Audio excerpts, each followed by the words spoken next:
आदाब दोस्तों, मैं आदिल सिद्दीकी। जैसे जैसे कोरोना वायरस से संक्रमित लोगों की संख्या बढ़ती जा रही है, ठीक उसी अनुपात में हमारे देश के नागरिकों का इस बीमारी के प्रति सतर्कता कम होती जा रही है। लोग पहले की तरह सामान्य रूप से जीवन जीने की ओर बढ़ चुके हैं। सच है कि हमारे देश में एक बहुत बड़ी आबादी गरीब तबकों की है, जिनका जीवन दैनिक कमाई पर निर्भर करता है। उनके लिए बीमारी से अधिक भूख की चिंता होती है। ऐसे में वो सोशल डिस्टेंसिंग, मास्क, सैनिटाइजर या बचाव के अन्य संसाधनों का इस्तेमाल नहीं कर पाते हैं, क्योंकि उनके पास पैसे की कमी होती है और उनके लिए ज़्यादा अनिवार्य खाने पीने की चीज़ें होती हैं। अपने कम कमाई के चलते वो मास्क, सैनिटाइजर या लिक्विड सॉप नहीं खरीद पाते हैं।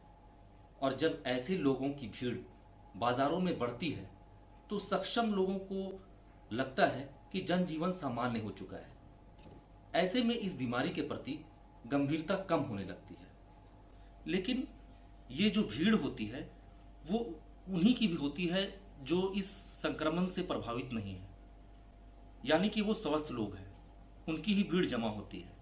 लेकिन अगर सच्चाई देखना हो तो हम सबों को हॉस्पिटल्स में जाकर देखना चाहिए, या फिर जो लोग इस बीमारी से अपनी जान गंवा चुके हैं तो कब्रिस्तान जाएं या शमशान घाट जाएं, तब इस बीमारी के भयावह होने का पता चलेगा कि इससे कितनी लोगों की जानें जा रही हैं और कितने लोग इससे प्रभावित हो रहे हैं। एक छोटा सा मैं उदाहरण देना चाहता हूँ।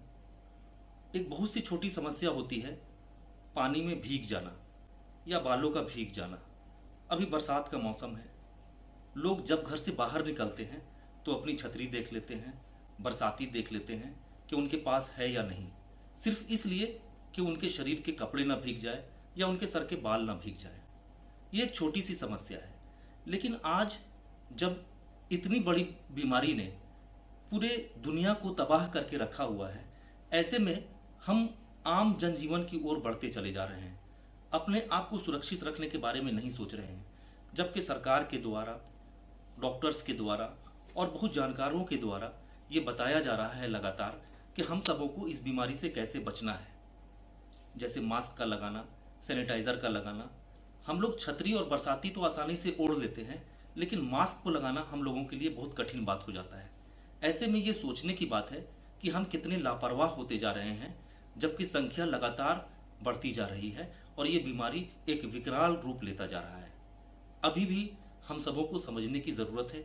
अगर हम सब नहीं समझेंगे तो निश्चित रूप से हम सब भी इस बीमारी के दायरे में आ जाएंगे और हम सबों का एक बड़ा नुकसान हो सकता है। अगर हम लॉकडाउन के शुरुआती दिनों को याद करें, जब 25 मार्च को पहला लॉकडाउन शुरू हुआ था, जब पूरे देश में संक्रमितों की संख्या लगभग 650 के आसपास रही होगी, उस समय लोगों में इस बीमारी के प्रति भय था, जागरूकता था और नियमों के पालन करने का जज्बा भी था। लोग अपने घरों में बंद रहते थे। कुछ लोग तो बाहर से लाए गए सामानों को सैनिटाइज भी करते थे, यहाँ तक कि सब्जियों को धोया जाता था और उसे साफ सुथरा रहने का तरीका भी बताया जाता था। लेकिन आज जब हमारे देश में पॉजिटिव केसेस की संख्या लगभग 6.5 लाख के आसपास पहुंच चुकी है, तब हम फिर से अपने आम जीवन की ओर बढ़ चले हैं। ये सही है कि लंबे समय तक हम सब अपने आप को घरों में बंद नहीं रख सकते, पर आज हम सबको वर्तमान स्थिति का आकलन करते हुए निश्चित रूप से यह समझने की ज़रूरत है कि हमारी प्राथमिकताएं क्या होनी चाहिए। अपने व्यापार या धंधे को बचाना या फिर अपने आप को इस बीमारी के संक्रमण से बचाना। निश्चित रूप से यह दोनों ही पहलू महत्वपूर्ण हैं। ऐसे में अपने आप को वर्तमान स्थिति के अनुकूल पूरी तरह से बैलेंस करके चलने की ज़रूरत है, जिससे हम अपने व्यापार को भी चला सकें और अपने जीवन को भी सुरक्षित कर सकें। तो इस स्थिति में मेरा नज़रिया यह है कि अपने आप को उसी हिसाब से सतर्क रहने की ज़रूरत है जैसे कि हम लोग शुरुआती दौर में इस बीमारी के प्रति गंभीर थे। लॉकडाउन के शुरुआती दौर में जब सभी काम धंधे बंद हो चुके थे, उस समय देश की गरीब आबादी बुरी तरह से प्रभावित हो रही थी। उस समय इन गरीबों के लिए बहुत से लोग, संस्था, समाज सेवी, सरकारें आदि इनके राशन पानी की व्यवस्था करने में कोई कमी नहीं छोड़ी थी। ये ज़रूर दिल को सुकून देने वाली बात है, लेकिन हमारी जिम्मेवारी यहीं केवल खत्म नहीं हो जाती।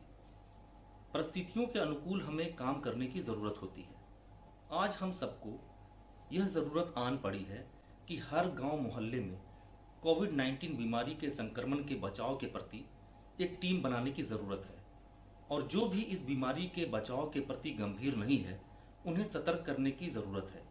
अगर इनके पास मास्क, साबुन, सैनिटाइज़र नहीं है तो वैसे गरीब लोगों को देने की ज़रूरत है। दुकानदार वैसे ग्राहकों को दुकान में आने की अनुमति ना दें जो नियमों का पालन सही तरीके से नहीं कर रहे हैं, और ग्राहकों को भी चाहिए कि जो दुकानदार इस नियम का पालन सही तरीके से नहीं कर रहे हैं उस दुकान में वो खरीदारी ना करें। ऐसे में दोनों सुरक्षित रहेंगे। अगर हम दूसरों को नियमों का पालन करने की सलाह देंगे, यह सलाह देने की सोचेंगे, तो यह तय है कि सबसे पहले हम अपने आप को ठीक करेंगे, और जब हम ठीक होंगे तो फिर समाज में भी लोगों को इस बीमारी के प्रति गंभीरता बढ़ेगी। इस संक्रमण के दौर में एक और समस्या यह है कि जब से कोरोना वायरस देश और दुनिया में अपना पैर पसारता जा रहा है, तो हर दिन इस बीमारी से बचने के लिए अनेक तरह के सलाह दिए जा रहे हैं।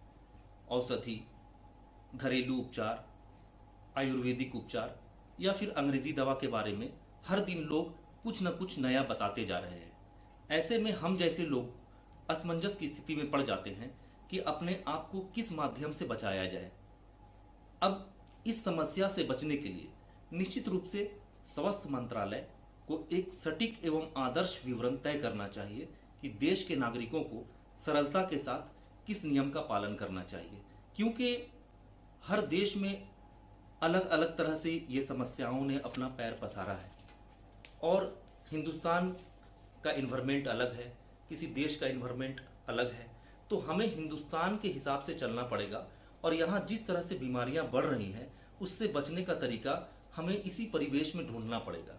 ऐसे में स्वास्थ्य मंत्रालय की एक अहम भूमिका होनी चाहिए कि हिंदुस्तान के नागरिकों को कैसे रहना चाहिए, उन्हें एक आदर्श विवरण हम सबों के लिए प्रस्तुत करना चाहिए, ताकि हम सब इन नियमों का पालन कर सके और अपने आप को सुरक्षित कर सके। हमारी बात सुनने के लिए बहुत बहुत धन्यवाद। अगर ये बातें पसंद आई तो लाइक, कमेंट और शेयर ज़रूर करिएगा। धन्यवाद।